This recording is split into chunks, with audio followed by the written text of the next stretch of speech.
The sky above Seoul burned orange and red. Admiral Park stood on the bridge of his ship, the Indomitable, and watched his home city turn to ash. The hegemony ships hung in the atmosphere like metal gods, firing beams of light that melted steel and stone like butter. 12 million people lived in Seoul. In 30 minutes, none of them would be alive. Park was 58 years old. He had served in the Solar Defense Fleet for 35 years. He had trained for war his entire life, but nothing had prepared him for this. The hegemony had arrived 3 days ago. Their ships appeared near Jupiter, thousands of them blocking out the stars. They sent a message to Earth in perfect English, perfect Mandarin, perfect Korean, perfect every language humans spoke. The message was simple: surrender and serve or die. Earth's leaders tried to negotiate. They asked for time. They asked for terms. They asked what humanity had done wrong. The hegemony did not negotiate. They did not explain. They simply waited 12 hours for Earth's answer. When Earth asked for more time, the hegemony began firing. Seoul was first, then Tokyo, then New York, then Cairo, then London, then Mumbai, city after city, nation after nation, continent after continent. The hegemony moved across Earth like farmers burning a field. They were not angry, they were not cruel, they were simply efficient. Park watched the death count rise on his screens. 1 billion, 3 billion, 7 billion, 12 billion. The numbers meant nothing anymore. They were too big to understand. His wife had lived in Seoul. His mother had lived in Seoul. His childhood home, his favorite restaurant, the park where he had proposed to his wife 29 years ago. All gone, all ash. His daughter's voice came through his earpiece. Lieutenant Park was 26 years old, serving as communications officer on the Indomitable. Her voice was steady, but Park could hear the tears she was holding back. "Father," she said, "Earth Command has surrendered. They are ordering all ships to stand down." Park closed his eyes. Around him, his bridge crew stood frozen. Some were crying. Some were praying. Some simply stared at their screens, unable to look away from the death of their world. "How many ships do we have left?" Park asked. Commander answered. She was his chief engineer, a quiet woman of 42 with burned scars covering the left side of her face. She had gotten those scars 2 hours ago when a hegemony beam had hit their engine room. She had saved the ship. She had not saved the 30 crew members who died beside her. 17 ships, Admiral said. All damaged, 4,000 personnel total. 17 ships. The Solar Defense Fleet had started with 800. 17 remained. "The hegemony is hailing all surviving vessels," reported. "They are ordering immediate surrender and integration." Integration. Park had read the hegemony's transmission. Integration meant becoming property. Integration meant humanity would be classified as a Tier 9 species, the lowest rank in the hegemony's hierarchy. Tier 9 species were slaves. They worked in mines. They cleaned houses. They served food. They were bought and sold like furniture. 847 species had been integrated before humanity. None had ever risen above Tier 9. None had ever escaped. Park looked at his crew. These were the survivors, the best pilots, the best engineers, the best soldiers Earth had ever produced. They had fought impossible odds for 3 days. They had watched their world burn, and now they were being told to surrender and become slaves. Admiral said quietly, "What are your orders?" Park thought of his wife. He thought of her smile, her laugh, the way she hummed while cooking breakfast. She was ash now, scattered across a crater that used to be their home. He thought of the hegemony, 12 ruling species who had controlled this part of the galaxy for 40,000 years. They had done this to almost 900 civilizations. They believed they were unstoppable. They believed resistance was pointless. They believed humanity was broken. "Set course for the asteroid belt," Park said. "We are not surrendering." His crew stared at him. His voice came through the earpiece, uncertain. "Father, the war is over. We lost." "The war is not over," Park said. His voice was calm, but something hard had entered it, something that had not been there before. The war has just begun. They have taken our world. They have killed our families. They have burned everything we love, but they have not killed all of us. And as long as one human breathes, the war continues. He turned to face his crew. They looked broken. They looked defeated. They looked exactly how the hegemony expected them to look. "I know what you are feeling," Park said. "I feel it too. We have lost everything. Everything except each other. Everything except our ships. Everything except our anger." He paused. "The hegemony believes we are finished. They believe we will accept our place as slaves. They believe humans are weak, primitive, easily conquered. They are wrong." Was watching him with her one good eye. The burned side of her face was still raw, still bleeding slightly. She had refused medical treatment until the battle was over. Now that Earth had surrendered, she still refused. She said she wanted to remember. "What are you proposing, Admiral?" she asked. "I am proposing revenge," Park said simply. "Not today, not tomorrow, maybe not for years, but someday we will strike back. We will hit them so hard that they will never forget. We will make them fear the species they dismissed as primitive. We will make them regret the day they came to our world." The bridge was silent. Then slowly one of the junior officers stood up, then another, then another. The despair in their eyes was still there, but something else was growing beside it, something hot and sharp. "Hope, rage, purpose." "It will take years," said. "We have nothing, no resources, no allies, no base." "Then we will build," Park said.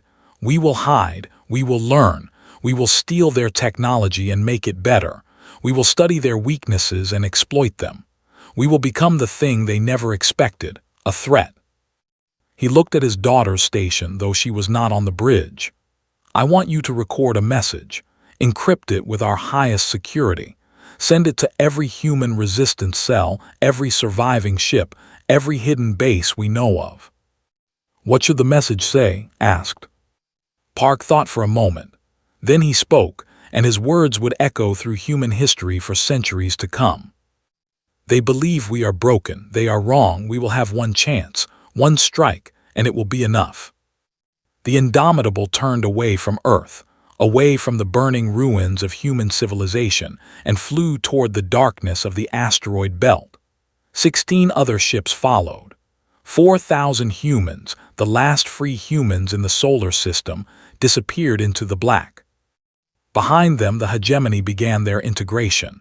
They installed puppet governments. They built labor camps. They shipped humans to distant worlds as servants and workers. They erased human history from schools. They banned human languages, human religions, human art. They believed they had won. They had no idea that in the cold darkness of the asteroids, an old admiral with a dead wife and a burning heart was already planning their destruction. They had no idea that humans were not like the other species they had conquered. They had no idea that humanity's greatest strength was not technology or numbers or weapons. It was spite. Pure, cold, patient spite. And Park had enough spite to burn an empire. 5 years passed. On Earth, humanity learned to bow. They learned to keep their eyes down when a hegemony master walked by. They learned to say, "Yes, master," and "Thank you, master," and "I am sorry, master." They learned to hide their anger behind empty smiles. They learned to survive. Governor of the hegemony's Earth sector was pleased with his new subjects. He was a member of the species, tall and thin with gray skin and 4 arms. He had governed 12 conquered worlds before Earth, and he considered himself an expert on breaking species. Humans, he wrote in his private journal, were surprisingly easy to break. They cried often. They prayed to gods who never answered. They held on to hope long after hope was dead. But in the end, they obeyed. They always obeyed. He was wrong. In the city that used to be called, a young woman named served drinks at a bar popular with hegemony soldiers. She was 24 years old, small and thin, with a pretty smile that made the soldiers tip well. They liked her. They trusted her. They talked freely around her because she was just a human servant, barely smarter than an animal in their eyes. They had no idea that memorized every word they said. They had no idea that she could speak 4 hegemony languages fluently. They had no idea that the sweet, harmless girl who poured their drinks was the leader of the largest resistance cell on the Korean peninsula. Every night after work, went home to a small apartment. She locked her door, checked for surveillance devices, and then opened a hidden panel in her floor. Below was a communication array that should not exist, built from stolen parts over 3 years. She sent her reports to a receiver in the asteroid belt, where Admiral Park's hidden fleet waited. Patrol schedules, troop movements, supply shipments, weakness in the security grid, names of collaborators, names of secret sympathizers in the puppet government, every piece of information that might someday be useful. She was not alone. Across Earth, across Mars, across the mining colonies of the asteroid belt, thousands of humans did the same. They smiled at their masters. They bowed and scraped and apologized. And every night they reported to the resistance. The hegemony never suspected. Why would they? Humans were Tier 9, barely sentient, incapable of complex planning, too emotional for strategy, too weak for rebellion. That was what the hegemony believed. Far from Earth, in a hollowed-out asteroid that did not appear on any hegemony map, Admiral Park stood in his command center and studied the information flowing in from across the solar system. His hair had gone completely gray in 5 years. His face was thinner, harder. He slept 4 hours a night and spent every waking moment planning. His daughter had grown into his most trusted officer.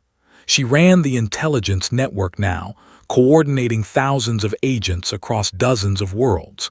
She had her mother's eyes and her father's stubbornness. She never spoke about the day Soul burned. Neither did he. Commander had performed miracles. With stolen parts and salvaged wreckage, she had built a fleet. 43 ships now hid in the asteroid belt, all equipped with technology that should not exist. She had reverse-engineered hegemony FTL drives and made them better. She had cracked hegemony communication encryption. She had built weapons that no one in the galaxy had ever seen. But her greatest achievement stood in a sealed laboratory at the heart of the asteroid base. Only 4 people knew it existed: Park, and the man who had created it. Dr. Han Minyu was 51 years old. Before the invasion, he had been a professor of quantum physics at Seoul National University. He had been famous for his theories about dimensional folding, the idea that space itself could be bent and compressed. His colleagues had called his ideas brilliant but impractical. The technology to test them would not exist for centuries. Then the hegemony came. They killed Minyu's wife. They killed his 2 daughters. They killed his parents, his brothers, his students, everyone he had ever loved. When the resistance found him, he was living in the ruins of his university, half mad with grief, scribbling equations on the walls. Park had looked at those equations and seen something. He did not understand the science, but he understood the look in Minyu's eyes. It was the same look he saw in the mirror every morning. "Can you build it?" Park had asked. Minyu had smiled. It was not a pleasant smile. "Give me 5 years," he had said. "I will give you a weapon that will make gods tremble." 5 years had passed. The weapon was ready. They called it the Silence Protocol. Minyu tried to explain how it worked once. Something about dimensional barriers, about folding space so tightly that matter ceased to exist. Park did not understand the science. He only understood the results. In testing, a small drone equipped with a prototype had erased an asteroid the size of a mountain. Not destroyed, erased. One moment the asteroid existed. The next moment it did not. No explosion, no debris, just empty space where solid rock had been. The full-scale version could do the same thing to a ship, or a fleet.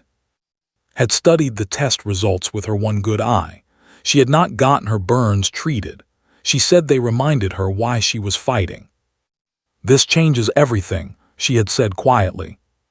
"This changes nothing," Park had replied. "We still only get one chance, one strike. If we fail, they will hunt us down and kill every human left alive. We must be perfect." So they planned, they studied, they waited. On Earth, recruited more agents. She found angry young people with nothing to lose. She found old soldiers who had survived the invasion. She found parents who had watched their children taken as slaves. She taught them patience. She taught them secrecy. She taught them to smile while they sharpened their knives. The hegemony noticed nothing. Governor wrote more reports about how successfully humans had been integrated. He received commendations from the High Council. He was considered an expert on human psychology. He had no idea that his human servants read his private messages before he did. He had no idea that his security chief's assistant was a resistance agent. He had no idea that the cleaning woman who emptied his trash was memorizing every document she found. Humans were everywhere, in hegemony homes, ships, offices, and military bases. They served food and cleaned floors and fixed machines. They were invisible. They were ignored. They were exactly where they needed to be. The 5th anniversary of Integration Day approached. Across the hegemony, celebrations were planned. The conquest of Earth had been one of the smoothest integrations in history. The ruling species congratulated themselves on their efficiency. In his asteroid fortress, Admiral Park gathered his officers for a final briefing, presented intelligence reports, presented fleet readiness assessments. Minu presented the silence protocol specifications. When they were finished, Park stood. "In 3 days," he said, "the Hegemony High Council will gather in the Nexus system to celebrate our conquest. Every sector governor, every fleet commander, every important leader in this part of the galaxy, all in one place." He looked at his officers, his family really, the only family he had left. "We will never get a better chance," he said. "We are outnumbered 200 to 1. We have 43 ships against thousands. By every measure, we should lose." He smiled. It was not a pleasant smile. It was the smile of a man who had been planning revenge for 5 years. "But they do not know we are coming. They do not know what we can do. They think we are broken slaves, too stupid to fight back. They are wrong, and in 3 days we are going to teach them exactly how wrong they are." The officers cheered. It was a quiet cheer, careful and controlled. They had learned patience in 5 years of hiding. Park raised his hand for silence. "Send the signal to all agents," he said. "Operation Silence begins in 72 hours. On the 6th anniversary of the day they burned our world, we will burn theirs." Across the solar system, across 100 worlds, human agents received a single coded message. The waiting was over. The war had begun again. The Nexus system was the heart of hegemony power in the Orion Arm. 3 planets orbited its yellow star, and all 3 were covered with cities, palaces, and military installations. The system was protected by 800 warships, 3 orbital defense platforms, and enough weapons to destroy a small moon. On the 6th anniversary of Earth's integration, the system was celebrating. Ships from across the sector had gathered to watch parades, attend ceremonies, and congratulate each other on another successful conquest. The High Council of the Orion Arm was meeting on Nexus Prime, the largest planet. 16 species were represented, including all 12 ruling members of the hegemony. They ate expensive food, drank rare wines, and made speeches about the glory of civilization. Governor was there, receiving an award for his excellent management of the Earth sector. He smiled and bowed and thanked his superiors. He was thinking about the promotion he would receive next year. He never got it. At exactly 400 Galactic Standard Time, space twisted. 43 ships appeared from nowhere, dropping out of FTL in the middle of the celebration fleet. They were small, ugly, patched-together vessels that looked like garbage compared to the sleek hegemony warships around them. Hegemony sensors barely registered them as threats. For exactly 3 seconds, nothing happened. Then Admiral Park opened a channel to every ship, every planet, every communication device in the system. His voice was calm and cold. "This is Admiral Park of the Human Remnant Fleet. 6 years ago you came to our world, you burned our cities, you killed our families, you made us slaves, you called us primitive, you called us animals, you forgot about us." He paused. "We did not forget about you." Commander pressed a button. The silence protocol activated. Space itself screamed. There was no other way to describe it. Reality bent, folded, compressed. 37 hegemony dreadnoughts, the largest ships in the system, simply stopped existing. No explosions, no debris, no warning. One moment they were there. The next moment they were gone. 8,000 crew members, 37 capital ships, erased in less than a second. The remaining hegemony fleet panicked. They tried to return fire, but their weapons found no targets. The human ships were moving in patterns their computers could not predict, using FTL jumps that should have been impossible at such short range. They tried to communicate, to coordinate, but their networks had been compromised. Human code, planted by agents over 5 years, was eating their systems alive. Lieutenant Park sat in the communication center of her father's flagship, conducting the battle like a symphony. She sent false orders to hegemony ships, making them fire on each other. She blocked their distress signals. She opened channels to panicking captains and whispered lies that made them flee in the wrong direction. She had not slept in 2 days. Her hands shook with exhaustion and adrenaline, but her voice never wavered. She was her father's daughter. On Nexus Prime, chaos erupted. The High Council tried to flee, but their shuttles would not launch. Their security systems had been sabotaged by human servants who had been waiting 5 years for this moment. Governors and admirals ran through hallways designed for their comfort, chased by explosions that came from nowhere.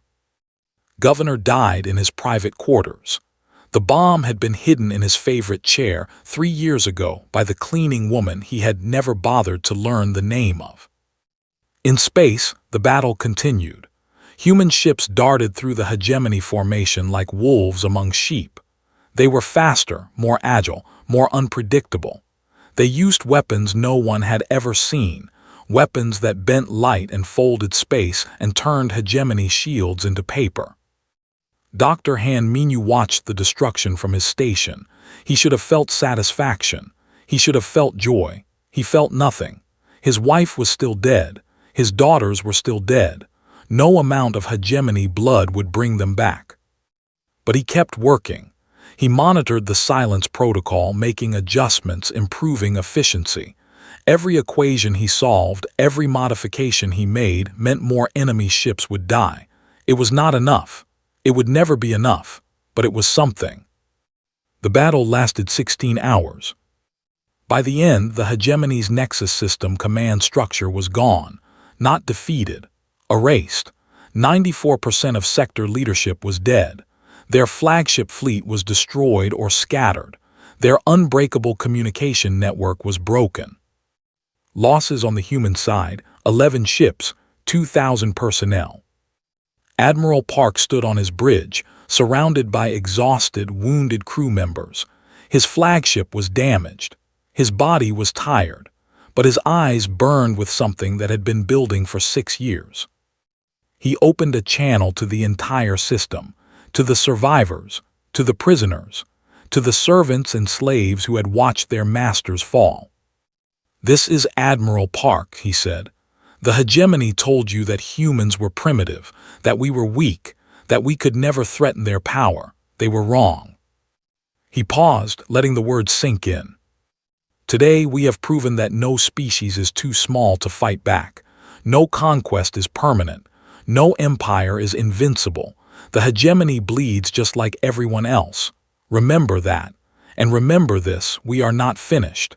This was not revenge. This was a message." His voice hardened. "Leave us alone. Give us back our world. Free the humans you have enslaved, or we will come back, and next time we will not be so gentle." The channel closed. On Earth, the signal reached hidden receiver at 600 local time. She had not slept either.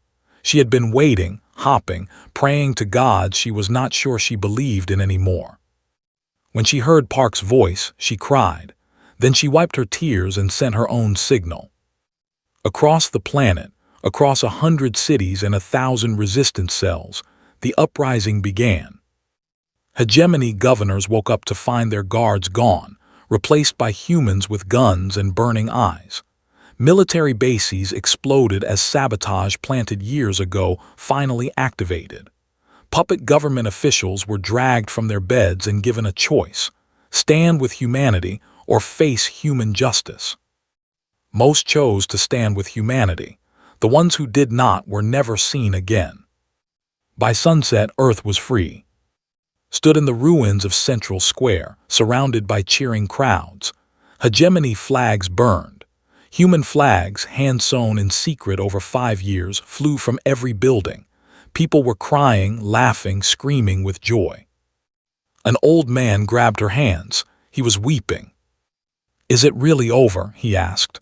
"Are we really free?" Looked at the sky. Somewhere up there, Admiral Park's fleet was regrouping, preparing for the next battle. The hegemony would not accept this defeat quietly. They would come back with more ships, more weapons, more anger. The war was not over. But for now, for this one moment, humans were free. "Yes," she said, and she let herself smile. "We are free." The old man hugged her. Around them, the celebration continued. Above Earth, human ships kept watch. They were few and damaged, but they held the line. No hegemony vessel would reach Earth tonight. Not tonight. Not ever again. Admiral Park watched Earth from his bridge. The planet was dark now, lit only by the scattered lights of human cities. Cities that were free for the first time in 6 years. Came to stand beside him. "We did it," she said quietly. Park shook his head. "We started it, the hard part comes next." He looked at the stars. Somewhere out there the hegemony was regrouping. 12 ruling species, thousands of worlds, millions of ships. They had lost a battle.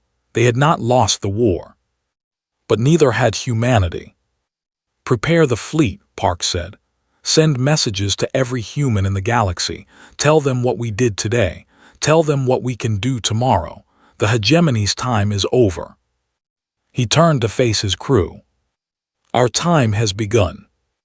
The news of the Nexus massacre spread faster than any hegemony censorship could stop it. Within hours, every species in the Orion Arm knew what had happened. A Tier 9 species, the lowest rank in the hegemony's hierarchy, had destroyed the sector command in 16 hours. The masters of the galaxy had been humiliated by the slaves they had forgotten.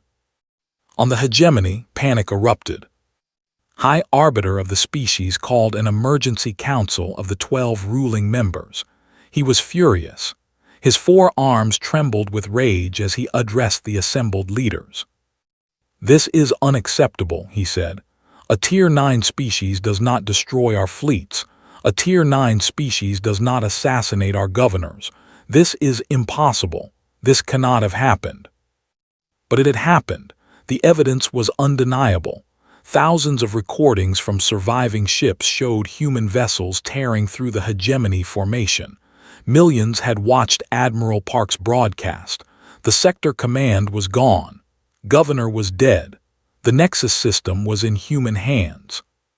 "We must respond immediately," said. "Full extermination. Every human everywhere. Wipe them from existence." The other rulers shifted uncomfortably. They had conquered hundreds of species. They had never faced anything like this. "The weapon they used," said one ruler, a creature with too many eyes and not enough mercy. "Our scientists do not understand it. They folded space. They erased matter. We have no defense against it." "Then we attack before they can use it again," said. "With what ships?" another ruler asked. "They destroyed half our sector fleet. Our reinforcements are months away. If we attack now and fail, we will look even weaker. The argument continued for hours. No one could agree. Some wanted immediate war. Some wanted negotiation. Some wanted to pretend the attack had never happened and hope the humans would be satisfied with their victory. But while the rulers argued, something else was happening, something they had not expected. Messages were arriving from across the galaxy, not from hegemony members, from the conquered species, the Tier 9s and Tier 8s and Tier 7s who had served the hegemony for thousands of years, species who had been slaves so long they had forgotten what freedom meant. They were not offering sympathy to the hegemony. They were asking questions. How did the humans do it? What weapons did they use? How did they organize without being detected? Could others do the same? The hegemony had ruled for 40,000 years by making conquered species believe resistance was impossible. The humans had just proven it was not. Admiral Park understood this immediately. In his command center, surrounded by reports of hegemony chaos, he made a decision that would change the galaxy forever. He recorded a message, not for the hegemony, for everyone else. To all species under hegemony rule, he said, "We are not your saviors, we cannot free you.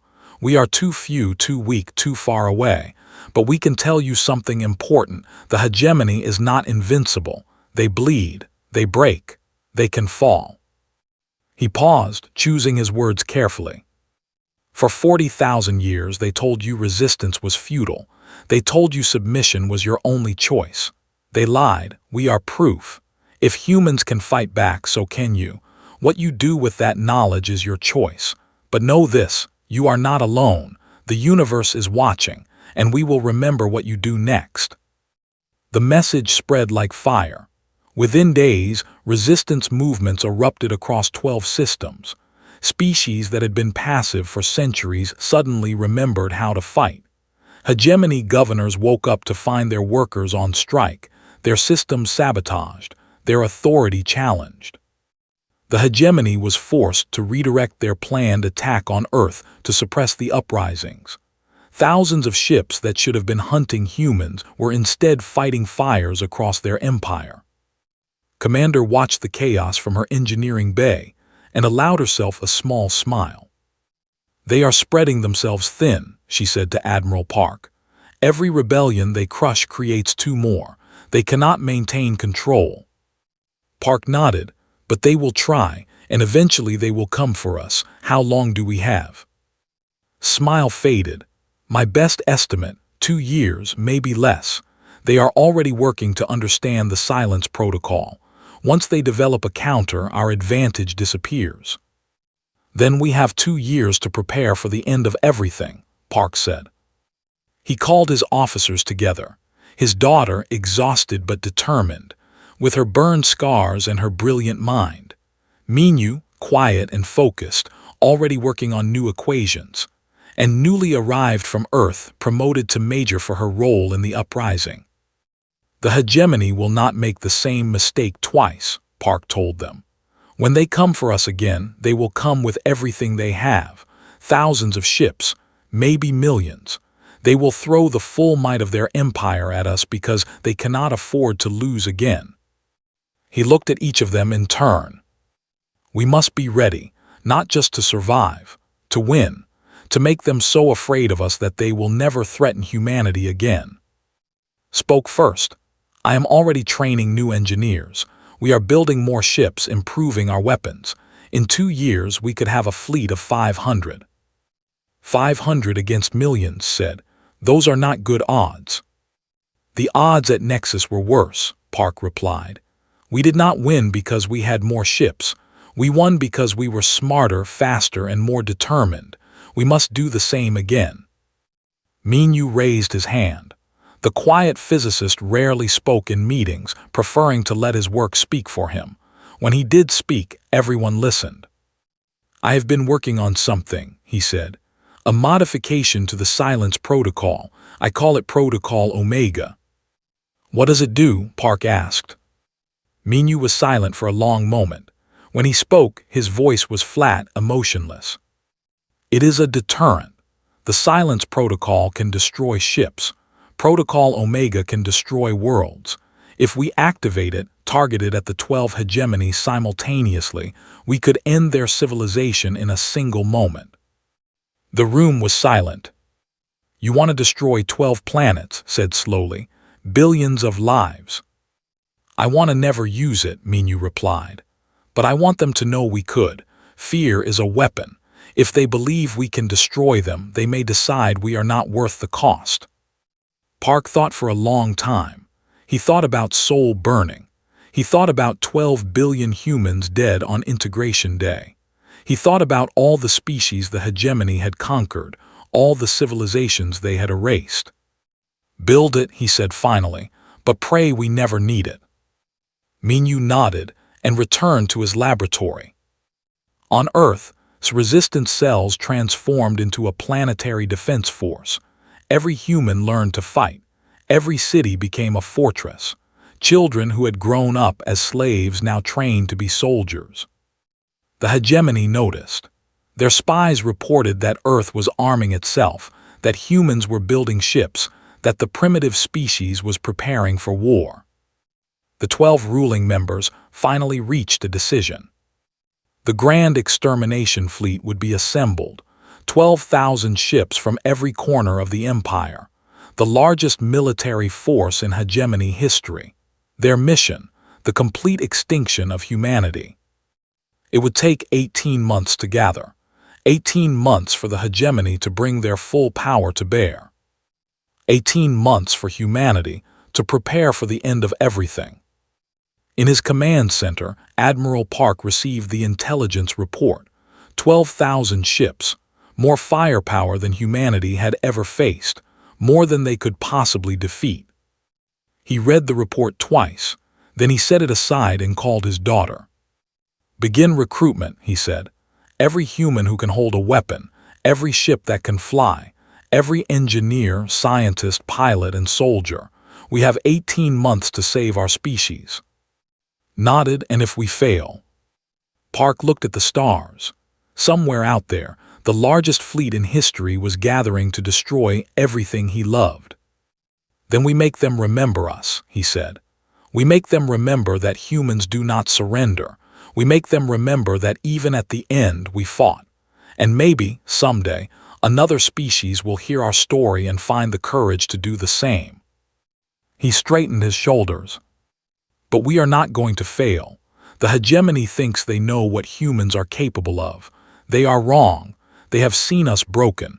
They have seen us desperate. They have never seen us ready. His eyes hardened. In 18 months they will. The Grand Extermination Fleet arrived at the edge of the solar system on a cold Tuesday morning. 12,000 ships stretching across space like a metal ocean. Dreadnoughts the size of cities. Carriers filled with fighters, weapons platforms that could crack planets, the largest military force the hegemony had ever assembled, all for one purpose, the complete destruction of humanity. Admiral Park stood on the bridge of his new flagship, the Remembrance, and watched them come. His fleet numbered 300 ships now, 300 against 12,000. The math was simple. The math said humanity should die today. Park had never been good at math. All ships report ready, said from her station. Her voice was calm, professional. She had grown so much in the years since Soul burned. She was not a lieutenant anymore. She was an admiral in her own right, commanding half the fleet. Park was proud of her. He wished he had time to tell her. Silence protocol status, Park asked. Commander answered from the engineering deck. Fully charged. Ready for deployment on your command. Protocol Omega. Dr. Han Minyu's voice came through the speakers. He was on a separate ship far from the battle line. If everything went wrong, he was humanity's last resort. Standing by. I hope we do not need it. So do I, Park said quietly. On Earth, Major stood in the command center of planetary defense. Screens showed the hegemony fleet, a wall of death approaching their world. Around her, officers worked frantically, coordinating defense systems, evacuation protocols, last-ditch preparations. She had sent a message to Admiral Park that morning, short and simple. Whatever happens up there, we are with you, all of us, every human left alive. She meant it. Every human on Earth was ready to fight. Children who had never known freedom, old people who remembered what it meant, soldiers who had trained for this day, civilians who had learned to shoot, to build, to resist. 8 billion humans, united for the first time in their history, ready to face extinction together. The hegemony broadcast their ultimatum. Humans of Earth, you have committed crimes against the hegemony. You have murdered our leaders. You have destroyed our ships. You have encouraged rebellion among our subjects. For these crimes, you are sentenced to extinction. You have 1 hour to pray to whatever gods you believe in. Then you will die. Park did not respond. He simply gave an order. All ships advance. 300 human vessels moved forward. They were small compared to the hegemony dreadnoughts. They were few compared to the hegemony millions. But they moved with a purpose, a coordination, a determination that the hegemony had never seen. The battle began. It was not a battle. It was a slaughter. Human ships fell by the dozens. Hegemony weapons tore through their shields like paper. For every enemy ship the humans destroyed, they lost 3 of their own. Park watched the death toll rise. He watched ships he had commanded for years vanish in balls of fire. He watched friends die. He watched his fleet crumble. But he did not retreat. "Hold the line," he ordered. "Keep them focused on us. Keep them away from Earth." The human fleet was bait. Park had known from the beginning that they could not win a straight fight. So they were not fighting a straight fight. They were dying, ship by ship, minute by minute, drawing the hegemony fleet deeper into their trap. On the hegemony flagship, High Arbiter watched the battle with satisfaction. The humans were dying exactly as they should. Their pitiful resistance was being crushed. Soon, Earth would burn, and this embarrassing chapter of hegemony history would be closed forever. "They are beaten," he said to his officers. "Move the main fleet forward. Let us finish this." The hegemony fleet surged forward, eager to end the fight. They did not notice the human ships falling back in a specific pattern.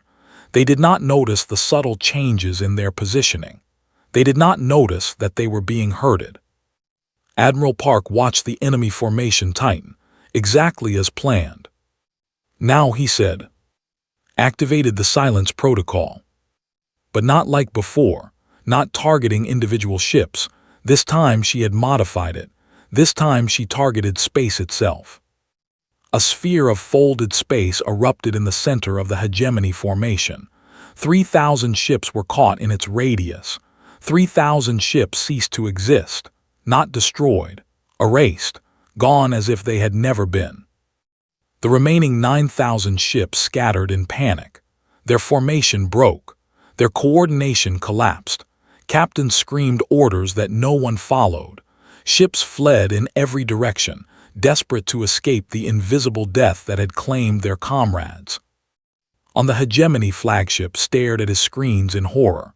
3,000 ships, gone in an instant, more than they had lost in a century of conquest. "What happened?" he demanded. "What did they do?" No one could answer. The weapon humanity had used was beyond their understanding. It violated every law of physics they knew. It was impossible. And then something worse happened. Every hegemony ship received a message. A data burst that bypassed all security, appearing on every screen, every speaker, every communication device. It was coordinates, not to human worlds, to the 12 of the hegemony's ruling species. And along with the coordinates was a message, spoken in Admiral Park's cold, calm voice. "We know where you live. We know where your families sleep. We could have targeted your worlds instead of your fleet. Remember that. This is our mercy. There will not be another." High Arbiter understood immediately.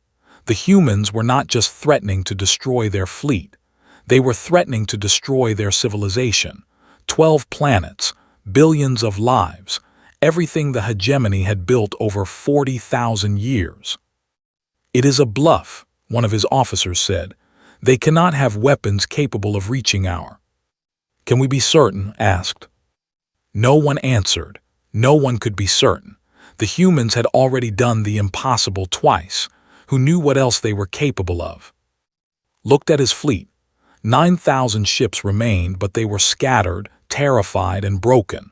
The humans had fewer than 100 ships left, but they held their positions, daring the hegemony to continue. He made his decision.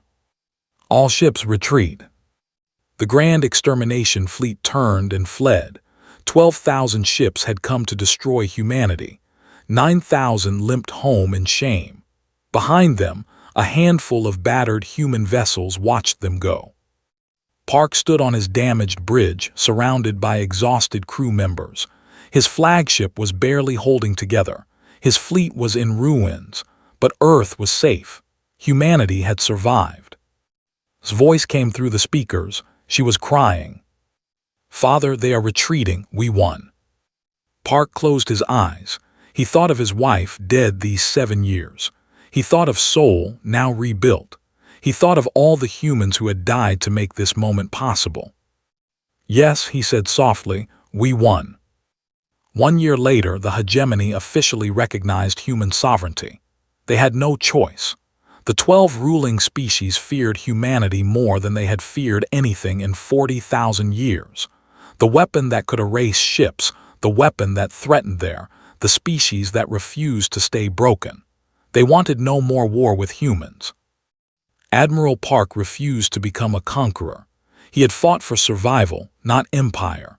In his final broadcast, transmitted to every corner of the galaxy, he spoke not as a warrior, but as a tired old man who had seen too much death. "We did not fight for power," he said. "We fought for the right to exist. That right belongs to every species, not just humanity. The hegemony's reign is over, not because we ended it, but because they proved it was built on lies. They told you they were invincible. They were wrong.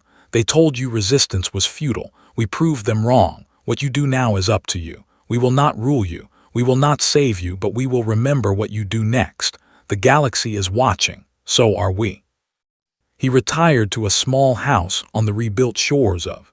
He tended a garden and watched the stars and tried to find peace.